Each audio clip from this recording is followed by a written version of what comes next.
Class 7th social and political life और हमारे chapter का नाम है मार्केट अराउंड अस। तो बच्चों, इस वीडियो में हम इस चैप्टर के एनसीईआरटी क्वेश्चन आंसर्स डिस्कस करेंगे। हमारा फर्स्ट क्वेश्चन है, in what ways is a hawker different from a shop owner. तो एक हॉकर में और एक शॉप ओनर में क्या डिफरेंसेस होते हैं वो हमें बताने हैं। फर्स्ट पॉइंट देखो, hawker do not have a permanent shop. Hawker जो है होता है उसकी कोई परमानेंट शॉप नहीं होती, जबकि जो शॉप ओनर होता है उसकी एक परमानेंट शॉप होती है।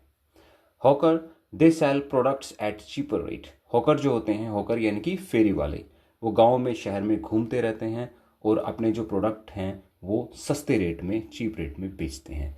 जबकि जो शॉप ओनर होते हैं वो चीप रेट में और कॉस्टली आइटम, यानी कि दोनों ही तरह के आइटम रखते हैं, चीपर भी और कॉस्टली भी, दोनों तरह के आइटम वो बेचते हैं।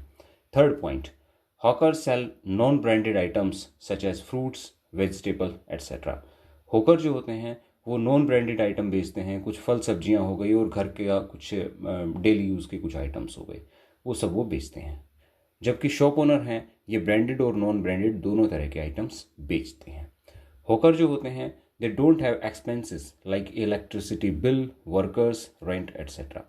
हॉकर हैं वो खुद ही, फेरी वाले हैं वो खुद ही गांव शहर में घूमते रहते हैं, तो उनको कोई वर्कर्स नहीं रखने पड़ते, ठीक है। परमानेंट शॉप नहीं है तो उनको कोई बिजली का बिल नहीं देना पड़ता, कोई रेंट वगैरह उनको पे नहीं करना पड़ता। जबकि ये सारी चीज़ें शॉप ओनर को पे करनी पड़ती हैं। उसका इलेक्ट्रिसिटी का बिल भी आता है, उसे वर्कर्स भी रखने पड़ सकते हैं ज़रूरत के हिसाब से, और उसे उस दुकान का रेंट भी देना पड़ सकता है।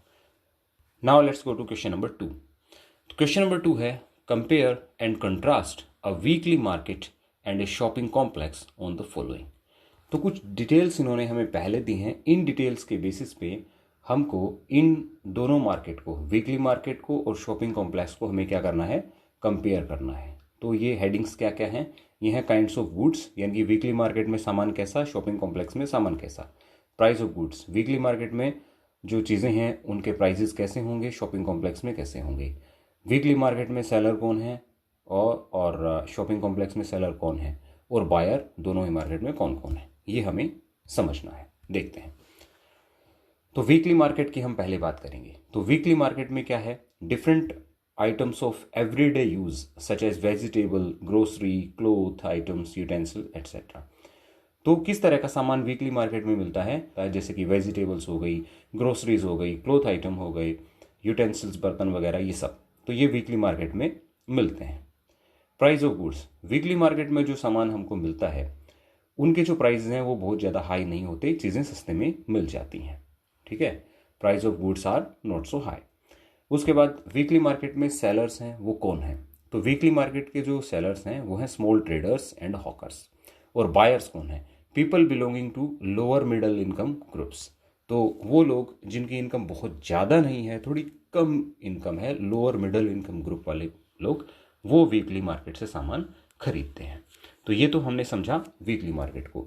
शॉपिंग कॉम्प्लेक्स में हम क्या पाते हैं, यहाँ पे हम ब्रांडेड आइटम्स पाते हैं, ठीक है, रेडीमेड क्लोथ्स पाते हैं, फुटवेयर, होम अप्लायंसेस, ये सब चीज़ें। जबकि वीकली मार्केट में ये चीज़ें नहीं थी, वहाँ पे डे टू डे यूज़ की कुछ चीज़ें थी जो कि सस्ते में थी। यहाँ पे आइटम ब्रांडेड आइटम हमें मिलते हैं जो कि कॉस्टली हैं। प्राइस की अगर बात करें शॉपिंग कॉम्प्लेक्स में, तो प्राइस यहाँ पे कैसे हैं, price of goods are usually high, ठीक है, कुछ महंगे आइटम हमें यहाँ पे मिलते हैं। Only those who have high income can buy them, ठीक है। तो हाई इनकम वाले जो लोग हैं वही इसको बाय कर सकते हैं। सेलर्स कौन है, बिग बिजनेस एंड ट्रेडर्स। तो बिग बिजनेसमैन है, ठीक है ना, बिग बिजनेसमैन है और ट्रेडर हैं। तो जो बड़े बिजनेस संभालते हैं वो लोग और ट्रेडर हैं, वही यहाँ पे सेलर हैं।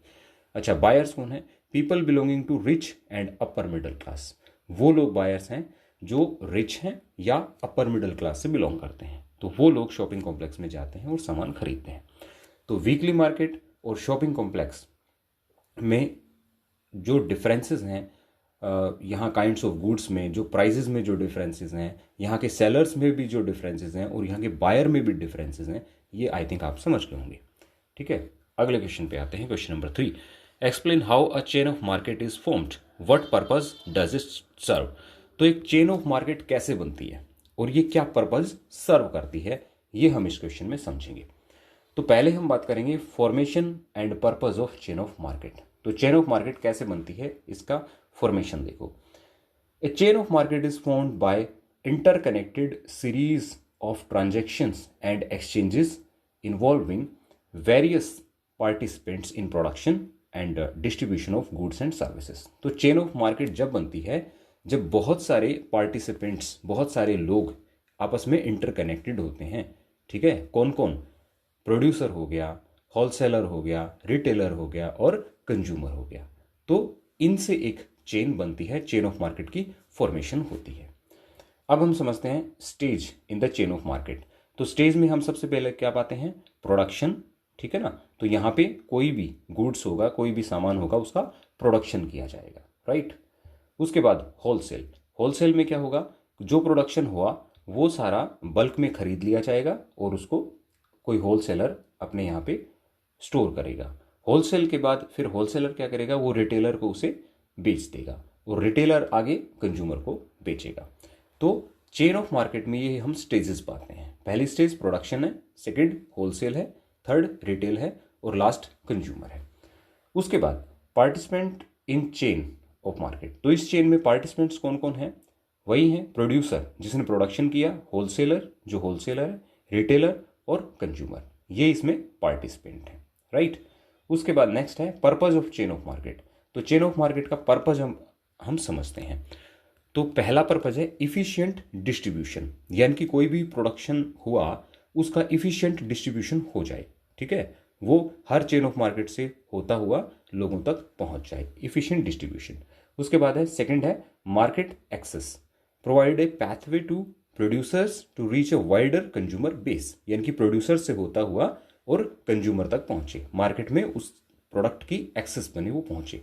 उसके बाद है प्राइस डिटर्मिनेशन।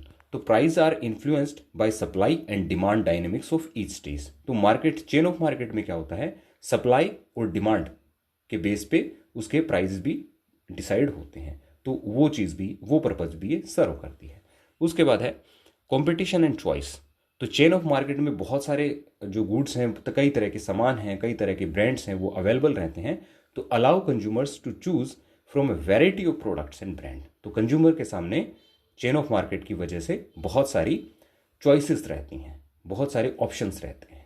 ठीक है, किस ब्रांड का सामान खरीदे और किसका ना खरीदे, राइट। उसके बाद है इकोनॉमिक ग्रोथ। तो चेन ऑफ मार्केट की वजह से, चेन ऑफ मार्केट में इंगेज जितने भी लोग होते हैं उन सब के पास पैसा पहुंचता है, वो सब अर्न कर पाते हैं। तो इससे क्या होती है? इकोनॉमिक ग्रोथ होती है और सभी को बेनिफिट होता है। कंज्यूमर के पास भी सामान पहुंच जाता है, तो सभी को बेनिफिट होता है फ्रॉम स्टेज 1 टू लास्ट। चलिए अब हम आते हैं क्वेश्चन नंबर 4 पे। Question number 4, all persons have equal right to visit any shop in a market place. Do you think this is true of shop with expensive products? Explain with examples. देखिए, question में यह पूछा जा रहा है, क्या सभी लोगों को मार्केट प्लेस में जाने का जो है इक्वल राइट है? Do you think this is true? क्या आप मानते हैं कि ये चीज़ सही है?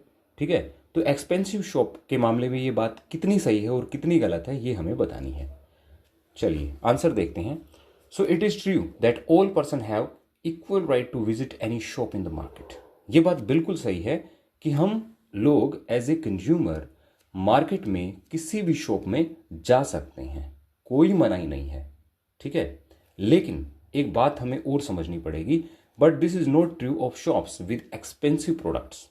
It is because of the following reason.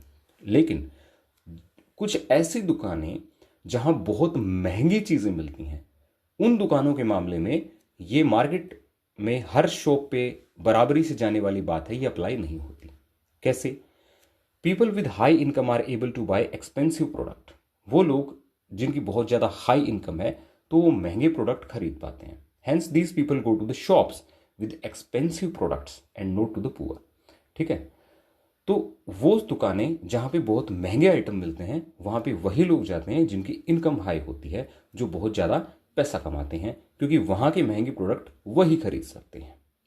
The low income group people visit to the shops और weekly market to buy goods as these goods are available at cheaper rate. वो लोग जिनकी इनकम कम होती है वो लोग वीकली मार्केट में जाते हैं या किन्हीं ऐसी दुकानों में जाते हैं जहां पे चीजें सस्ती मिलती हों। Question number 5, buying and selling can take place without going to market place. आज के दिन जो है बाइंग एंड सेलिंग, सामान को खरीदना और उसको बेचना बिना मार्केट में जाए भी पॉसिबल हो जाता है। ठीक है, तो इस बात को आप एक्सप्लेन कीजिए। तो इस क्वेश्चन में ये बात पूछी गई है, यानी कि बिना ही मार्केट में जाए, बिना बाजार में जाए और खरीदना बेचना संभव हो जाता है। ठीक है, तो इसको हम समझते हैं। ई कॉमर्स प्लेटफॉर्म, पहला पॉइंट है ई कॉमर्स प्लेटफॉर्म्स। तो बहुत सारे ई कॉमर्स प्लेटफॉर्म हैं, ठीक है, जैसे कि ऑनलाइन प्लेटफॉर्म हो गए सामान को खरीदने में बेचने के, जैसे कि अमेजोन हो गया, फ्लिपकार्ट हो गया।